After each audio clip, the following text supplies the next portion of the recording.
কাঁচা আমের মোরব্বা করব। এই দেখো আমগুলো আমি কেটে নিয়েছি। এবার এগুলোকে আমি ধুয়ে নিয়েছি এবং আমি ভিনেগারের মধ্যে একটু ভিজিয়ে রাখবো, কেন চুন দিয়ে ভেজাতে হয়। আমার কাছে চুন নেই এখন, তাই ভিনেগার দিয়ে ভিজিয়ে রাখবো।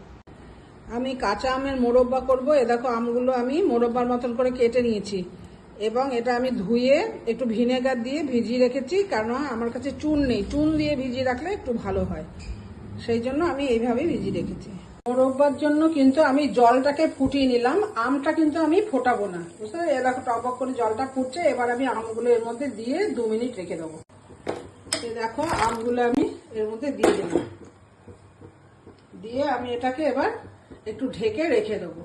এটা গরম জলের মধ্যে 2-3 মিনিট রাখার পরে এ দেখো আমি ঢেলে নিয়েছি। আমগুলো দেখেছো তো, সেদ্ধ হয়নি অথচ নরম হয়েছে। এইরকম অবস্থাতেই মোরব্বাটা ভালো হবে। এবার এটা একটু ফ্যানের হাওয়াতে রেখে দেবো। মোরব্বার জন্য এবার শিরা করে নেব, সেই জন্য আগে আমি একটুখানি ক্যারামেল করে নেব। ক্যারামেলটা করলে কি হবে, একটু লালচে লালচে রংটা আসবে, মোরব্বার যে কালারটা।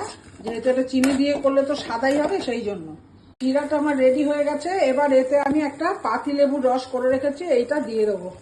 এটা 1 নম্বর হচ্ছে সংরক্ষণের জন্য সুবিধা, আর 2 নম্বর হচ্ছে এর গন্ধটা খুব ভালো আসে। এর মধ্যে এবারে আমি আমগুলোকে দিয়ে দেবো। এবার আমগুলো দিয়ে আমি খুব ভালো করে নাড়াচাড়া করে একটু ফুটিয়ে নেব, সেদ্ধ করে নেব। আমার আম সত্ত্ব রেডি। এবার এর মধ্যে একটু এলাচের গুঁড়ো দেবো, দিয়ে গ্যাসটা অফ করে দেবো। আমার কাঁচা আমের মোরব্বার ফাইনাল লুক। কে কে খাবে চলে এসো।